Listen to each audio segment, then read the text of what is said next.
Hola a todos, este es el canal de la enciclopedia. El libro que les explicaré en este episodio es Hablar claro, lecciones de un inconformista empresarial. Este libro cuenta una historia real de contraataque. El protagonista es Nucor Steel, que pasó de una pequeña empresa que se trataba de ir a la quiebra. Se convirtió gradualmente en uno de los mayores productores de acero de Estados Unidos. El ex CEO de esta empresa fue el autor de este libro, F. Kenneth Iversen. En 1965, Iversen se convirtió en el CEO de Nucor. En 1996, durante los últimos 30 años, Nucor se convirtió en la empresa siderúrgica más grande de América y una de las empresas más grandes del mundo. Por sus logros en Nucor, Iversen recibió la Medalla Nacional de Tecnología del Presidente de los Estados Unidos, el premio más alto por logros tecnológicos en los Estados Unidos. Posteriormente, escribió todos sus métodos de gestión y las experiencias clave de Nucor en el libro. Quiere animar a las empresas y a las personas a que, como Nucor, se atrevan a tomar un camino diferente al de la mayoría de las empresas, a no seguir los modelos teóricos clásicos y a partir de la realidad para formar su propio espíritu cultural único. Entonces, ¿qué clase de persona es Iversen? ¿Cómo pudo esta empresa que estaba a punto de quebrar dar la vuelta y obtener ganancias? ¿Qué filosofías de gestión tiene Iversen de las que podemos aprender en la gestión empresarial? Lo entenderás después de escuchar este programa. Cuando pensamos en la producción de acero, pensamos en fábricas enormes y sofocantes con equipos rugientes y trabajadores operando los equipos. Todo esto requiere enormes cantidades de dinero. La industria del acero es una industria intensiva en mano de obra, tecnología y capital. La industria del acero tiene un umbral tan alto que si no tienes un cierto nivel de resistencia, es mejor evitarlo primero. Sin embargo, la predecesora de Nucor Steel, la American Nuclear Corporation, se lanzó a la industria del acero cuando estaba a punto de quebrar. Por extraño que parezca, la empresa no solo sobrevivió, sino que prosperó e incluso logró remodelar en cierta medida la industria del acero. Lo que es aún más sorprendente es que la continuación de esta historia de contraataque no descendió lentamente hacia la mediocridad, sino que continuó avanzando rápidamente. Hay muy pocas empresas que pueden mantener un crecimiento de beneficios durante 10 años consecutivos, pero la tasa de crecimiento anual de Nucor se ha mantenido en 2 dígitos desde 1966 a 1998, casi el 17%. ¿Qué hizo bien Nucor y por qué tiene tanto éxito? Te lo explicamos detalladamente a continuación. Esta interpretación se divide en 3 partes. En la primera parte, conozcamos primero a Ken Iversen, qué tipo de persona es y qué ideas tiene. La segunda parte, cuando Iversen se convirtió en director ejecutivo, qué desafíos enfrentaba Nucor Steel y cómo utilizaron lo pequeño para marcar una gran diferencia. Finalmente, echemos un vistazo a la cultura corporativa de Nucor Steel, que es su arma secreta para poder hacer grandes cosas con pequeñas cosas. Primera parte. Primero conozcamos a Ken Iversen. En 1925, Iversen nació en Illinois, Estados Unidos. Después de crecer, obtuvo una licenciatura en Ingeniería Aeroespacial de la Universidad de Cornell y luego completó una maestría en Ingeniería Mecánica de la Universidad Purdue. Es lógico que con semejante título académico debería ir a trabajar a una gran empresa para mostrar sus habilidades, pero Iversen optó por unirse a una pequeña fundición para el desarrollo. Esta elección estuvo relacionada con una experiencia laboral anterior que tuvo. Iversen trabajó para una gran empresa International Harvester como investigador interno en un laboratorio de física. El responsable de este laboratorio es un científico serio que habla con mucha franqueza. Una vez, el presidente de la empresa vino al laboratorio a inspeccionar el trabajo y dijo algo bastante ignorante y un poco ofensivo, pero el científico lo rechazó sin piedad. El científico fue atropellado y finalmente abandonó la empresa. Lo que le pasó a su jefe inmediato hizo que Iversen viera el lado oscuro de una gran empresa. Lo más importante cuando se trabaja aquí no es hacer un buen trabajo, sino nunca ofender al jefe. Fue el líder científico quien le sugirió a Iversen que si realmente quería probar suerte en el mundo de los negocios, lo mejor sería ir a una pequeña empresa, porque solo las pequeñas empresas pueden permitirte aprender algunas habilidades comerciales reales. Al año siguiente, 1954, Iversen fue a una pequeña fundición, Nyclone Company. Descubrió que lo que decía el líder tenía sentido. Cuando las personas trabajan en grandes empresas, a menudo solo pueden ver la situación que les rodea y no pueden captar la composición general de la empresa. Sin embargo, las pequeñas empresas pueden permitir a las personas ver el panorama completo de las operaciones comerciales, ya sean operaciones, contabilidad, investigación o conocimientos de marketing y ventas. Todos podemos entender que, lo que es más importante, en comparación con las grandes empresas, las pequeñas empresas son generalmente más dinámicas y más fáciles de mantener un espíritu emprendedor. En comparación con las grandes empresas con raíces profundas, las pequeñas empresas tienden a ser más de mente abierta. Estar abierto a nuevas perspectivas. Mientras Iversen trabajaba en Nickel Chrome, se desempeñó como director de fábrica e ingeniero jefe, responsable del taller de fundición. ¿Qué aprendió aquí? Un punto muy crítico es la creatividad de los empleados. Una vez, Iversen quería una máquina de fundición de tubos de acero, pero el precio llegaba a $250.000 y la empresa no podía permitírselo. Después de obtener la aprobación del presidente, él y los trabajadores construyeron uno juntos, que costó solo unos $5.000 estadounidenses. Desafortunadamente, la máquina solo funcionó normalmente durante unos meses antes de averiarse. La mayoría de la gente podría ver esta experiencia como un fracaso, pero Iversen vio algo muy valioso, la creatividad de sus empleados. Descubrió que incluso cuando estaban en estado de pobreza, los empleados podían trabajar juntos para crear milagros. Desde entonces presta especial atención a las ideas de sus empleados. No importa cuán extraña sea la idea que se le ocurra a un empleado, la apoyará siempre que tenga sentido. Iversen hizo esto no porque fuera un buen tipo, sino porque entendía los beneficios que el espíritu aventurero podía aportar a la organización. En su opinión, independientemente de si la asunción de riesgos por parte de un empleado tiene éxito o fracasa, a la larga puede contribuir en cierta medida al éxito de la empresa y de sus empleados. Por lo tanto, si los directivos quieren estimular la creatividad de los empleados, deben ser capaces de tolerar el fracaso. Cuando fracasen, deben resistir el deseo de criticar y aprender de los fracasos junto con los empleados. ¿Por qué Iversen comprendió los beneficios de asumir riesgos cuando se convirtió en líder por primera vez? Esto estaba relacionado con un accidente automovilístico que experimentó. Cuando era joven, Iversen sufrió un accidente automovilístico y destrozó un auto que era el favorito de su padre. Pensó que su padre se enojaría, pero su padre simplemente le pidió que reparara el auto desguazado. Más de un año después, Iversen finalmente reparó el auto con la ayuda de su padre, y su padre se lo regaló. Después de sufrir un accidente automovilístico, Iversen no solo consiguió un automóvil propio, sino que también aprendió sobre la estructura del automóvil reparándolo.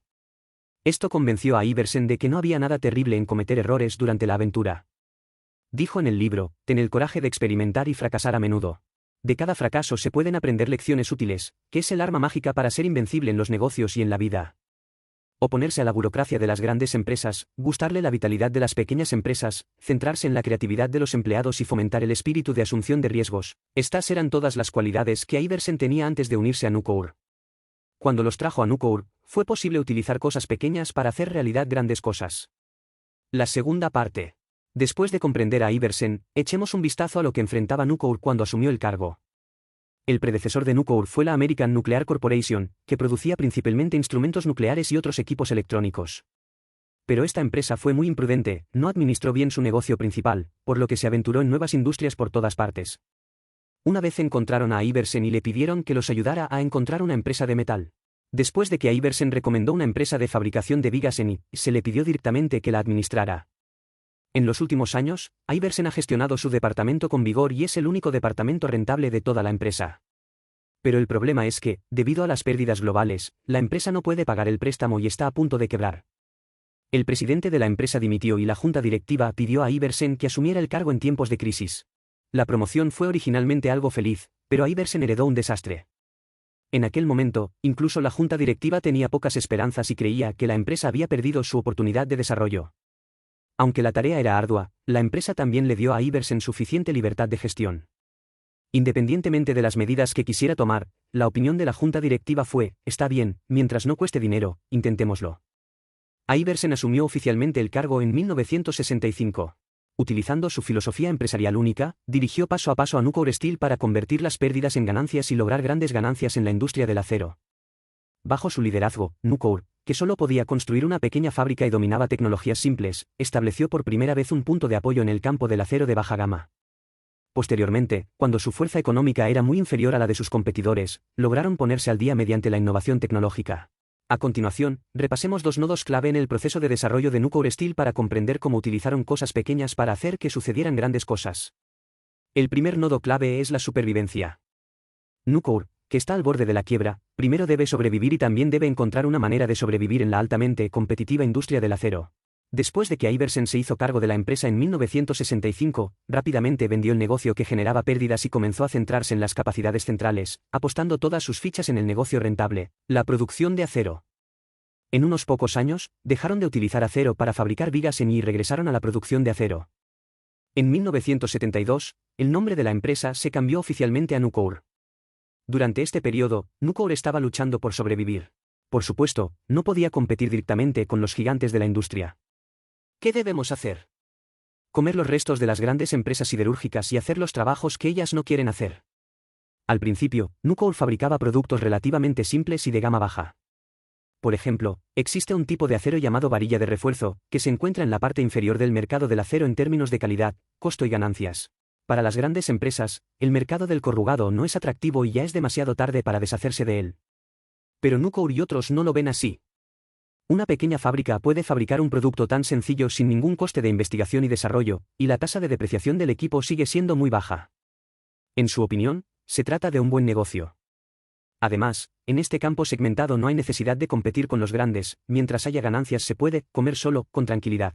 Nucor partió de estos restos y se expandió hacia arriba, produciendo cada vez más tipos de productos, y también comenzó a fabricar grandes barras de acero, barras y ángulos de acero. De hecho, estos productos son los que tienen menores márgenes de beneficio en las líneas de producción de las grandes acerías. Como dice el refrán, es arsénico para otros y miel para mí. Nucor tiene la capacidad de fabricar productos que las grandes empresas siderúrgicas no quieren y aún así obtener ganancias de ellos. En la década de 1980, estos campos siderúrgicos de baja rentabilidad estaban básicamente dominados por pequeñas acerías como Nucor. Nucor es muy eficiente en la producción de productos tan simples, pero el problema es que solo representan un poco más de un tercio de todo el mercado del acero y no pueden seguir apoyando el desarrollo de Nucor. Respecto a esta situación, Iversen tiene una metáfora muy vívida en el libro, dijo que esta es la jaula de Nucor. Dentro de la jaula hay productos que no interesan a los gigantes del acero. Fuera de la jaula está el vasto mercado de láminas laminadas en frío. La chapa laminada en frío es un material de acero muy utilizado, tanto en la construcción como en la fabricación de tubos de acero, automóviles y otros equipos. En ese momento, las ventas de placas delgadas de acero representaban más de la mitad de las ventas de acero en Estados Unidos. Si Nucor quiere seguir creciendo y desarrollándose, debe entrar en el mercado de las chapas laminadas en frío, competir frontalmente con los gigantes y derrotarlos. Este es un punto culminante que debe superarse. A continuación, hablemos del segundo punto clave en el proceso de desarrollo de Nucor, que es ponerse al día con la competencia. Si estuviéramos en la década de 1980, podríamos haber pensado que Nucor realmente quería alcanzar a las grandes empresas siderúrgicas en el campo de las láminas laminadas en frío. ¿Cómo podría ser posible? ¿Por qué dices que esto es imposible?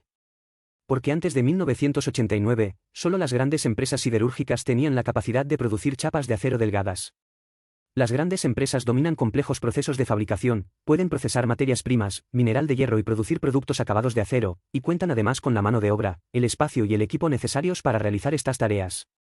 Los métodos tradicionales de producción de chapas de acero finas son complejos. Siga uno de los pasos, el proceso de laminación de placas de acero. Si desea convertir una placa de acero de 10 pulgadas de espesor en una fracción de una placa de acero de 1 pulgada de espesor, debe involucrar el enfriamiento, el calentamiento, el laminado en desbaste y el acabado. Laminación del acero. En aquel momento, Nucor solo tenía algunas pequeñas acerías.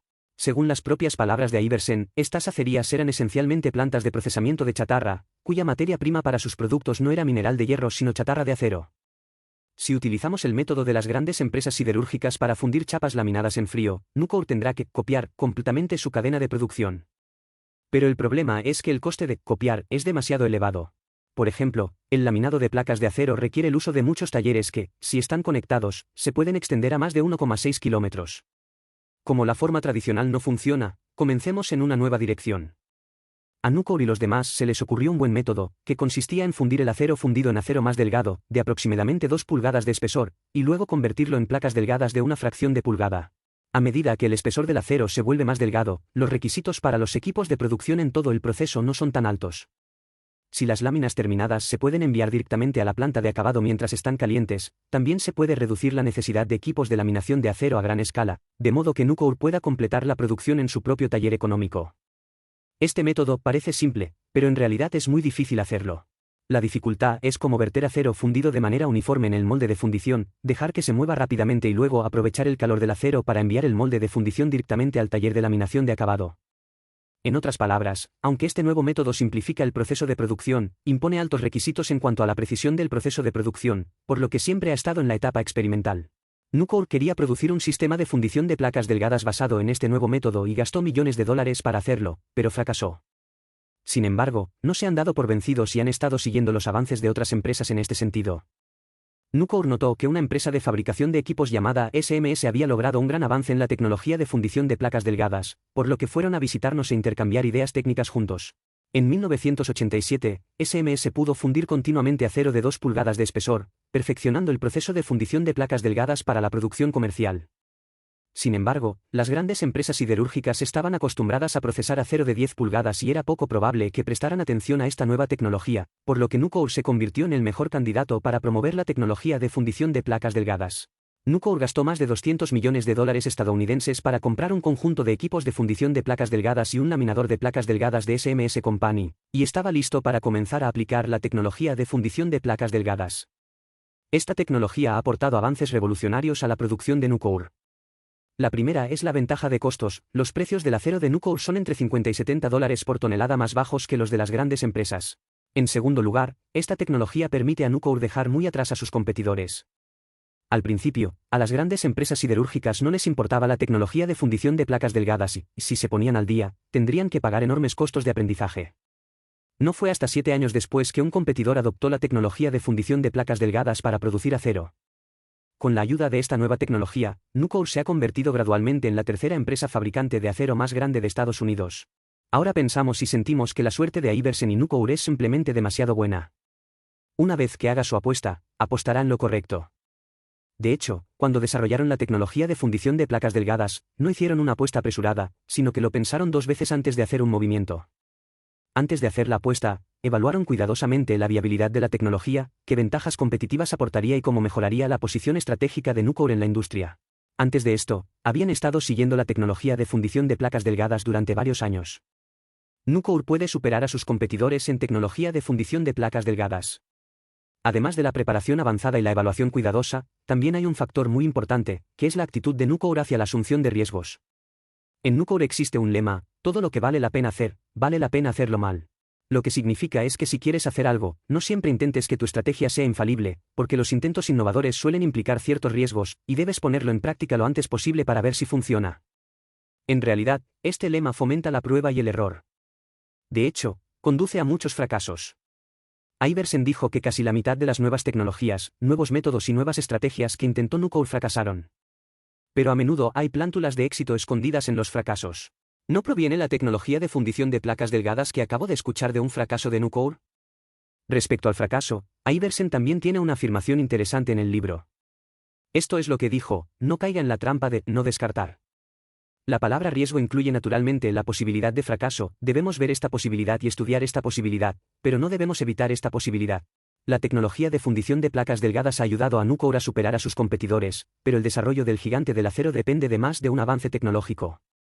Ellos mismos saben que no pueden conquistar el mundo con un solo truco, por eso han estado desarrollando nuevas tecnologías y han logrado varios logros innovadores. Por ejemplo, un trabajador de una grúa en Nucor descubrió que mejorando la estructura del amortiguador se puede aumentar la velocidad de transporte de los productos. Si transportar un rollo de producto puede ahorrar 6 o 7 segundos, se puede ahorrar mucho tiempo en el proceso. Transcurso de un año. Por ejemplo, durante mucho tiempo la materia prima de Nucor para la producción de acero fue chatarra de acero, cuyo precio fluctuaba mucho, lo que no contribuía a estabilizar los costes de producción. Nucor quería producir en masa carburo de hierro, la alternativa más rentable a la chatarra de acero. En aquella época, nadie podía producir carburo de hierro a un coste inferior al de chatarra de acero de alta calidad. Pero los trabajadores de Nucor, a través de continuos experimentos, lograron producir carburo de hierro en masa. La producción comercial de carburo de hierro no solo mejora la rentabilidad de la fabricación de acero y mejora la calidad del acero, sino que incluso puede hacer que el proceso de producción de acero de Nucor sea más ecológico y limpio. Después de escuchar estas historias de innovación, ¿sentirá curiosidad? Aunque Nucor es una empresa siderúrgica, ¿por qué es como una base de innovación con tantos métodos e ideas nuevos? ¿Será porque Iversen sabe innovar? No, muchas innovaciones no provienen de él, sino de empleados de primera línea. ¿Se debe a que el departamento de I+D de Nucor es tan sólido? Ni. Nucor ni siquiera cuenta con un departamento de investigación y desarrollo. Entonces, ¿de dónde vinieron estas innovaciones? La respuesta está dentro de Nucor. La tercera parte. Cuando se trata del éxito de Nucor, la gente lo atribuye a la innovación tecnológica o directamente a Iversen. Entonces, ¿qué piensa el propio Iversen sobre el éxito de Nucor? Lo respondió en este libro y lo dijo varias veces, pero cada respuesta fue diferente. Primero echemos un vistazo a lo que dijo. Primero dijo que el secreto del éxito de Nucor es 70% cultura y 30% tecnología. También dijo que la distribución de salarios, bonificaciones, participación en las ganancias y otros beneficios es uno de los factores más críticos en el éxito de Nucor. También dijo que el secreto del éxito de Nucor reside en la palabra simplicidad. Han estado tratando de dejar de lado las cosas complejas en las grandes empresas, como la jerarquía y la burocracia. Con tantas respuestas, ¿cuál es el verdadero secreto? De hecho, todas estas respuestas apuntan en la misma dirección, la cultura corporativa de Nucor. Si hubiera una sola palabra para describir su cultura corporativa, sería igualitaria. En Nucor, no es el capital el que contrata trabajadores, sino una colaboración entre capital y trabajadores. Iversen dijo que una cultura corporativa igualitaria es una forma eficaz de mantener un espíritu emprendedor. El espíritu emprendedor de los empleados contribuye a la competitividad a largo plazo de la empresa. Es a través del igualitarismo que Nucor ha hecho un buen uso de recursos que otras empresas no han utilizado, las capacidades de sus empleados, especialmente la creatividad. Se puede decir que la cultura corporativa de Nucor se centra estrechamente en sus empleados. A continuación, echemos un vistazo más de cerca a las diferencias en la cultura corporativa de Nucor. Primero echemos un vistazo al sistema de gestión de Nucor. Cuando Iversen escribió este libro, en 1997, Nucor ya estaba clasificada entre las empresas Fortune 500, con ventas anuales que superaban los 3.600 millones de dólares. Para una empresa tan grande, ¿cuánta gente cree que tiene en su sede? En realidad, solo hay 22. Para una empresa tan grande, la sede es en realidad muy pequeña. En realidad, esta es una característica de la gestión de Nucor, la gestión descentralizada. Aunque la sede es pequeña, Nucor tiene muchos departamentos independientes. Cuando Iversen escribió este libro, Nucor tenía 21 divisiones, cada una con su propio director general. El requisito de la sede para el director general es aportar un rendimiento no inferior al 25% a Nucor cada año a través de los activos bajo su propia jurisdicción. En la mayoría de los asuntos, los gerentes generales disfrutan de libertad ilimitada, pueden comprar independientemente materias primas de producción, formular estrategias de marketing, determinar objetivos de producción, etc. A la hora de tomar decisiones importantes, los directores generales no necesitan pedir la opinión de la central y pueden tomar decisiones basándose en su propia intuición. Por ejemplo, el gerente general de una división quería utilizar un horno de inducción para fundir chatarra de hierro, pero los gerentes de otras divisiones se opusieron, pero aún así el gerente general gastó $10 millones para conseguir un horno de inducción. Como resultado, este equipo no hizo más que ralentizar el programa de producción. Más tarde llegó un nuevo director general y derribó el horno de inducción. $10 millones, simplemente desperdiciados.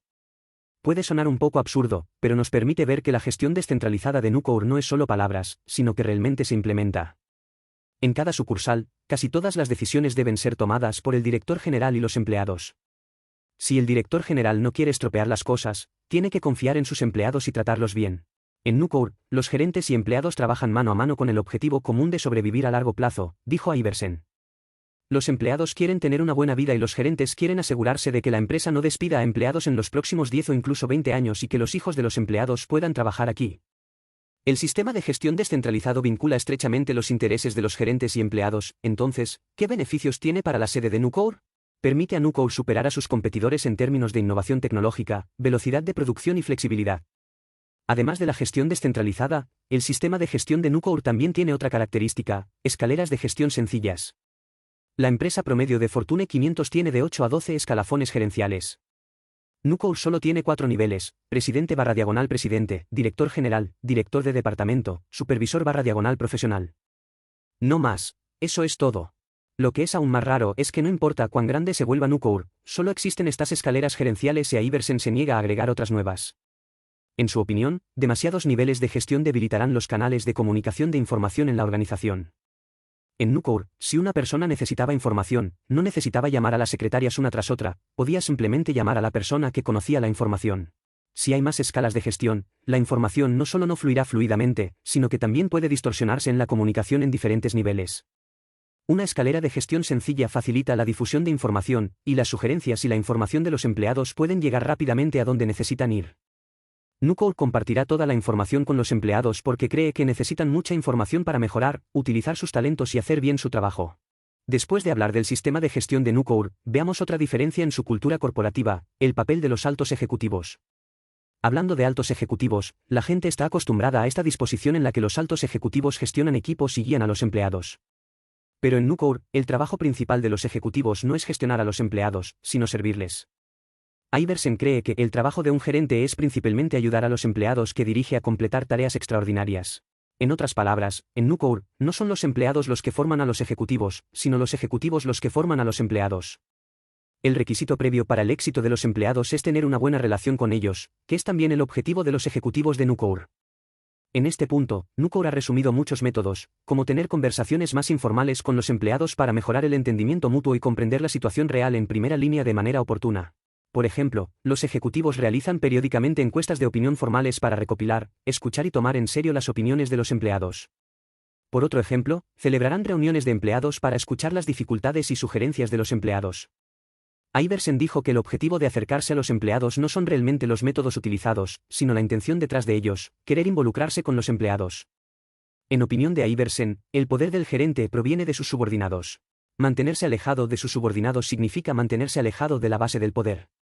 En Nucor, un director general de división no será despedido si no sabe fabricar acero, pero si no puede mantener un buen contacto con sus empleados, se marchará. ¿Por qué Iversen siempre enfatiza que los gerentes deben tratar bien a los empleados? ¿No defendió Nucor el igualitarismo? ¿Por qué no animar a los empleados a ser amables con sus jefes? La razón es simple, no son los equipos los que producen acero, sino los trabajadores. En Nucor, la inspiración para mejorar la eficiencia de la producción a menudo no proviene de la oficina ejecutiva sino de los trabajadores de primera línea. Esta es también la última diferencia en la cultura corporativa de Nucor, es decir, la forma en que trabajan los empleados. Hablando de trabajadores siderúrgicos, en general todo el mundo piensa que dependen principalmente de la fuerza física y la experiencia cuando trabajan, y que a menudo no utilizan la capacidad intelectual o la creatividad. Pero en Nucor, los trabajadores suelen utilizar su cerebro para mejorar su trabajo. Por ejemplo, un empleado de Nucor llamado Timothy vio que su división gastaba más de $1 millón cada año para lubricar y mantener los dispositivos de tornillo en la línea de producción. Descubrió que había un dispositivo que funcionaba mejor que el equipo en espiral, no requería lubricación y podía reducir el tiempo de inactividad para reparaciones. Este pequeño descubrimiento ayudó directamente a la empresa a ahorrar más de $1 millón estadounidenses.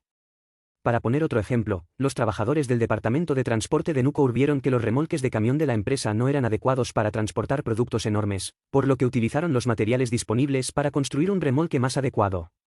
¿Por qué los empleados de Nucor están tan dedicados a mejorar su trabajo? Se trata de los incentivos de ingresos de Nucor para los empleados. Cuando Iversen escribió este libro, los 7.000 empleados de Nucor eran los trabajadores mejor pagados de la industria siderúrgica estadounidense. En 1996, el ingreso anual promedio de los trabajadores de Nucor excedía los $60.000. Además de su salario base, también pueden ganar bonificaciones semanales, que suelen ser de 1 a 2 veces el salario base. El premio semanal no se otorga a un individuo, sino a todo el equipo. Los ingresos de los empleados de Nucor están vinculados al rendimiento de la producción, y siempre que puedan cooperar bien con su equipo y trabajar duro en la producción, pueden obtener mucho dinero. Y cuando la gente pruebe la dulzura de las bonificaciones, atacará para obtener bonificaciones más altas. Iversen dijo en el libro que los factores que motivan a las personas incluyen principalmente los siguientes puntos: la oportunidad de ganar un salario superior al promedio, la estabilidad laboral y las oportunidades de ascenso.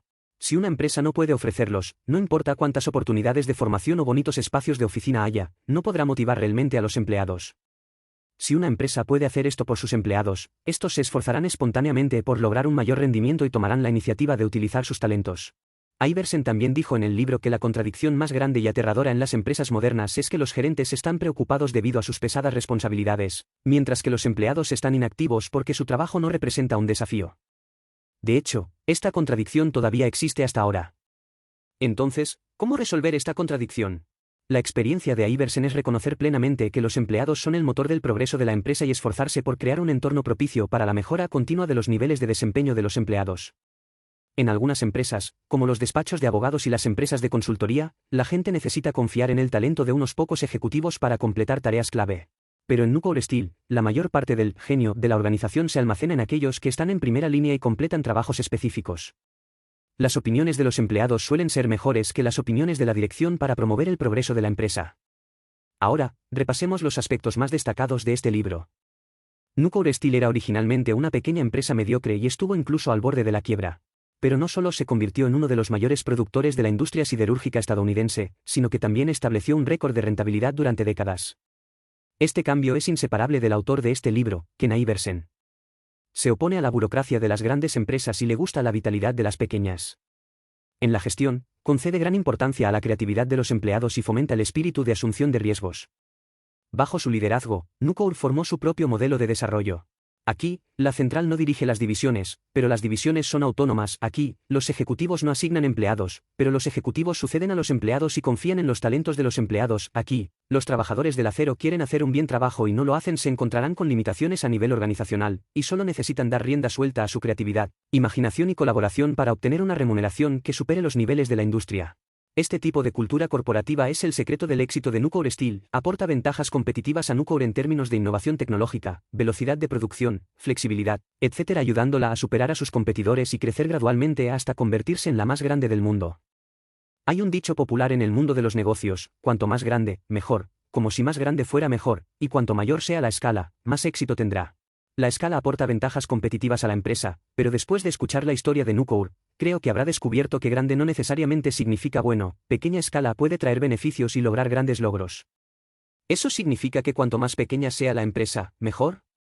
En opinión de Iversen, las ventajas competitivas que aporta la gran escala y los beneficios que aporta la pequeña escala no son una cuestión de opción única, sino de opción múltiple.